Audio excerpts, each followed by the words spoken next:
নমস্কার, আপনারা দেখছেন বিগ নিউজের সঙ্গে আমি অনিকেত।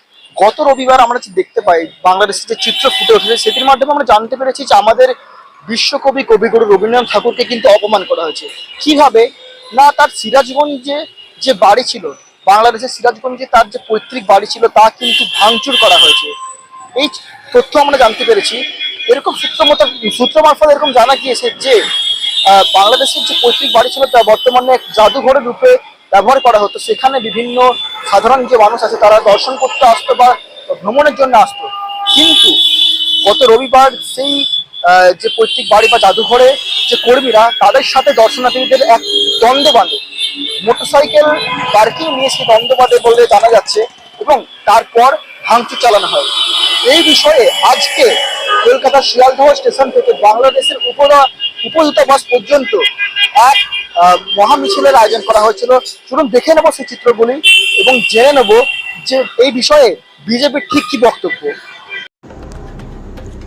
রবিবার বাংলাদেশের সিরাজগঞ্জ জেলার রবীন্দ্রনাথ ঠাকুরের পৈতৃক বাড়ি কুচেরি বাড়ি, যা বর্তমানে জাদুঘর হিসেবে পরিচিত, সেখানে মোটরসাইকেল পার্কিং ফি নিয়ে দর্শনার্থী এবং জাদুঘরের কর্মীদের মধ্যে বিরোধের পর জনতা ভাঙচুর চালায়।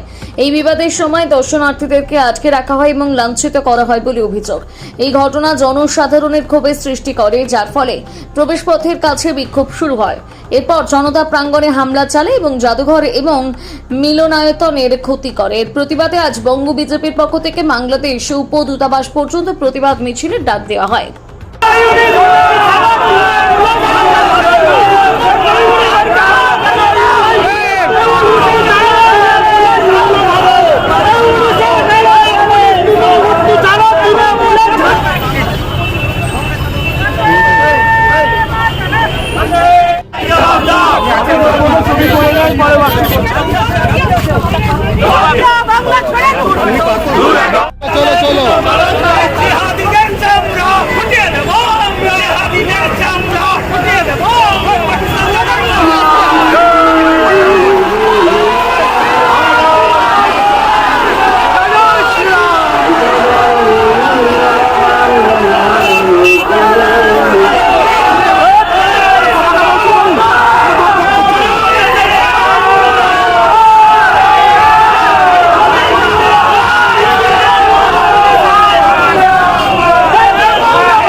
ইসলাম ধর্মের মানুষদেরকে নিয়ে যদি 2 নম্বরই খেলা হয় তাহলে ছুঁড়ে ফেলে দেওয়া হবে তৃণমূলকে।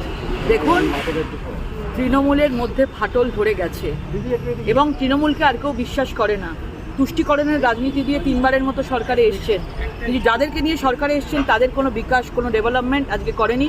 দেশ যেভাবে নরেন্দ্র মোদীজির নেতৃত্বে জাত ধর্মের ওপরে উঠে সবাই যেরকমভাবে ডেভেলপমেন্ট হচ্ছে, এখানে শুধু একটা ধর্মকে কাজে লাগিয়ে, তুষ্টিকরণকে কাজে লাগিয়ে তাদেরকে সামনে এনে এগিয়ে দেওয়া হচ্ছে এবং তাদেরকে দিয়ে ভোট নিয়ে তাদের কোনো রকম বিকাশ ডেভেলপমেন্ট করা হচ্ছে না।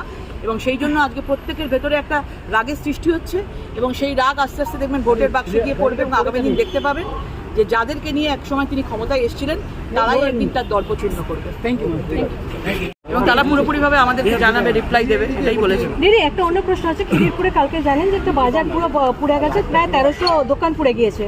মুখ্যমন্ত্রী গিয়েছিলেন দুপুরবেলা, সেখানে গিয়ে বলেছেন সর্বস্ব যাতে পুড়ে গিয়েছে 1 লক্ষ করে এবং যাদের আংশিক 50,000 করে এবং ওদের রিলোকেট করে বাজারটা করে দেবেন। কিন্তু ওখানকার মানুষ এতে খুশছেন রীতিমতন, তাদের বক্তব্য ক্যামেরার সামনে যে এতে তাদের কিছু হবে না, কারণ তাদের কোটি কোটি লাখ লাখ ওখানে জিনিস ছিল। এইভাবে মুখ্যমন্ত্রী বললে তারা রীতিমতো ক্ষোভ প্রকাশ করে। মুখ্যমন্ত্রী যেটা করছেন মনে হচ্ছে তাদেরকে ভিক্ষা দিচ্ছেন, তাদেরকে এই জায়গায় পাঠিয়ে দিচ্ছেন। তিনি মনে হয় এখানে দান করতে এসেছেন, কাকে 50,000 কাকে 1 লাখ দান করবেন। যেভাবে দোকানগুলো পুড়ে গেছে পরিষ্কারভাবে বোঝা যাচ্ছে যে এটা অনেকভাবে পূর্ব পরিকল্পিতভাবে করা হয়েছে, ষড়যন্ত্র করে তাদেরকে দোকানগুলোকে কোটি কোটি টাকা নষ্ট করা হয়েছে। এবং যেসব লোকের দোকান এরকমভাবে পুড়ে গেছে আমরা তাদের সাথে আছি এবং আমরা চাই যাদের যা ক্ষতি হয়েছে, যাদের যে কোটি কোটি টাকা ক্ষতি হয়েছে, 50,000 এবং 1 লাখ দিলে তারা তাদেরকে মুখ বন্ধ করতে পারবে না। কারণ বিভিন্নভাবে দেখা গেছে যে মেলা খেলায় সব জায়গাতে টাকা দেওয়া হচ্ছে, 1 লক্ষ টাকা করে মেলা খেলা পুজোতে টাকা দেওয়া হয়, কিন্তু এইসব গরিব যারা মানুষরা রয়েছেন তারা দোকানপাট করে দিন আনে দিন খায়ের মতো প্রত্যেকটা জায়গায় বেচা কেনা করে যাদের সংসার চলে, আজকে তাদেরকে 50,000 1 লাখ টাকা দিয়ে মুখ বন্ধ করতে চাইছে। তার জবাব আগামী 2026-এ মুখ্যমন্ত্রী মমতা বন্দ্যোপাধ্যায় পাবে। তহা শিল্পী আমরা সবাই সবাইকে পাচ্ছ?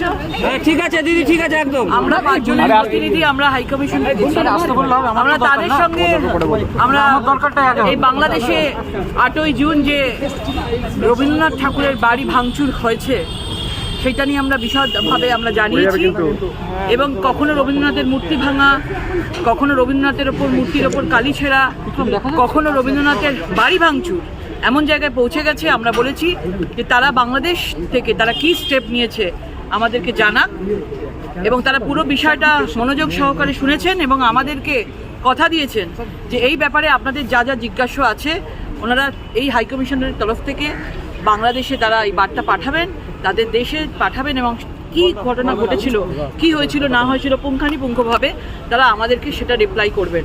এবং পুরোপুরিভাবে তারাও এই ঘটনার জন্য লজ্জিত আছেন, কারণ বাংলা আমাদের ভারতবর্ষ এবং বাংলাদেশ, বিশেষ করে বাংলা এবং বাংলাদেশ একে অপরের পরিপূরক সবসময় শব্দ ছিল।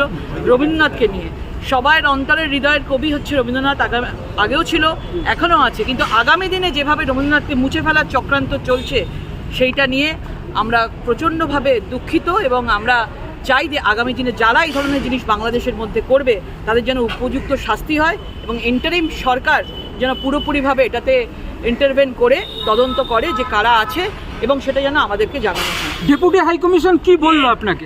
একটা কতগুলো প্রশ্ন চিঠি আকারে এনেছে যা কেন্দ্রীয় সরকার পাশাপাশি বিজেপি নেতৃত্বের দিকে উত্তর চাওয়া হয়েছে, যেখানে 3টে প্রশ্ন স্পষ্ট যে এই সন্ত্রাসবাদীরা কোত্থেকে এসেছিল, তখন দেখা হয়নি বা কি হয়েছিল, আর এরা কোথায় গেছে, তা কি এখনও কি এদের কি কোনো সন্ধান পাওয়া গেছে?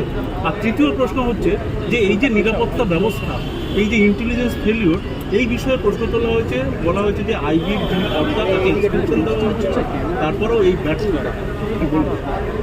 ইন্টেলিজেন্স ল্যাবস তো হয়েইছে। ইন্টেলিজেন্স ল্যাবস পেহেলগাঁওতে যেমন হয়েছে সেরকম 9/11 নিউ ইয়র্কেও হয়েছিল। আজকে 26/11/2008 সালে ইন্টেলিজেন্স ল্যাবস হয়নি। তারপরে মমতা ব্যানার্জি আপনি কি করেছেন? আপনাকে যখন বিধানসভায় 4 দিন আগে আমি প্রশ্ন করেছিলাম, মনমোহন সিংয়ের ইউপিএ সরকারে আপনি যখন মন্ত্রী ছিলেন, 26/11-তে যখন মুম্বাই অ্যাটাক হয়েছিল আপনারা বদলা নেননি। ইন্টেলিজেন্স ফেলিওর সেই সময়তে হয়নি? প্রশ্ন অবশ্যই করতে পারে। আজকে ডক্টর বি.আর. আম্বেদকরজির সংবিধান আমাদের প্রশ্ন করার অধিকার দিয়েছে, কিন্তু প্রশ্ন করলে তো সব প্রশ্ন করতে হবে। প্রশ্ন করবেন না যে মুর্শিদাবাদে দাঙ্গাটা কে লাগালো? মমতা ব্যানার্জি আপনি তো বলেছিলেন যে বিজেপি আর বিএসএফ লাগিয়েছে, কিন্তু আদালত এবং আদালতের সিট তার রিপোর্ট অন্য কথা বলছে। তার রিপোর্ট বলছে যে আপনার দলের কাউন্সিলর মেহবুব আলম এবং ধুলিয়ান মিউনিসিপ্যালিটির চেয়ারম্যান ইনজামুল হক এবং 18 জন সেখানকার টিএমসির খুব ক্লোজ জিহাদি তারা দাঙ্গা লাগিয়েছে। প্রশ্ন করব না আমরা যে 4 ঘন্টা লেগেছিল কেন সেখানকার পুলিশকে আসতে, যখন হিন্দু মহিলারা চিৎকার করছিল বাঁচাও বাঁচাও, 4 ঘন্টা লেগে গেল আপনার পুলিশকে আসতে? আমরা প্রশ্ন করব না যে পাইপলাইনে জলের পাইপগুলো কেন কেটে দেওয়া হয়েছিল, যাতে হিন্দুদের বাড়িতে আগুন লাগিয়ে দেওয়ার পরে সেগুলো যাতে জল দিয়ে না নেবানো যায়? প্রশ্ন করলে সব কিছুর প্রশ্ন করবেন। পুনার ব্রিজের যদি প্রশ্ন করেন তাহলে পোস্তার ব্রিজেরও প্রশ্ন করবেন, যে পোস্তার ব্রিজ নতুন ব্রিজ তৈরি হওয়ার সাথে সাথে ভেঙে পড়লো, মাঝেরহাট ব্রিজ মেনটেনেন্সের অভাবে ভেঙে পড়লো। সবই তো প্রশ্ন করতে হবে। পেহেলগাঁও প্রশ্ন করুন, পুনার ব্রিজ নিয়ে প্রশ্ন করুন, কিন্তু তার সাথে সাথে মুর্শিদাবাদও প্রশ্ন করতে হবে, পোস্তার ব্রিজও প্রশ্ন করতে হবে, মাঝেরহাট ব্রিজও প্রশ্ন করতে হবে, সবই প্রশ্ন করতে হবে। সন্ত্রাসবাদীরা কোত্থেকে এলো এবং কোথায় গেল, এই নিয়ে কি বলবো? তার জন্য আমাদের স্বরাষ্ট্র দপ্তর আছে, আইবি আছে, সেগুলো অবশ্যই প্রশ্ন করবেন, কিন্তু তার সাথে সাথে আজকে কাসাব কি করে ঢুকলো, 26/11-তে 2008 সালে 160 জন ভারত মাতার সন্তানকে কিভাবে পয়েন্ট ব্ল্যাঙ্ক রেঞ্জে মেরে দেওয়া হলো সেটাও তো দেখতে হবে। সেখানেও ইন্টেলিজেন্স ফেলিওর কিভাবে হয়েছিল। শিক্ষা নিতে হলে সব ইনসিডেন্ট দিয়ে শিক্ষা নিতে হবে। মোদিজির যে টার্মে যেগুলো ফেলিওর সেটা দিয়ে আমি শিক্ষা নেব, আর নিজেরগুলো আঙুল দেখালে বাকি যে 5টা আঙুল নিজের দিকে সেটা ভুলে যাচ্ছেন মুখ্যমন্ত্রী, সেগুলো তো শিক্ষা নিতে হবে। বাংলার মানুষ সেটারও জানতে চায়। Thank you. Thank you.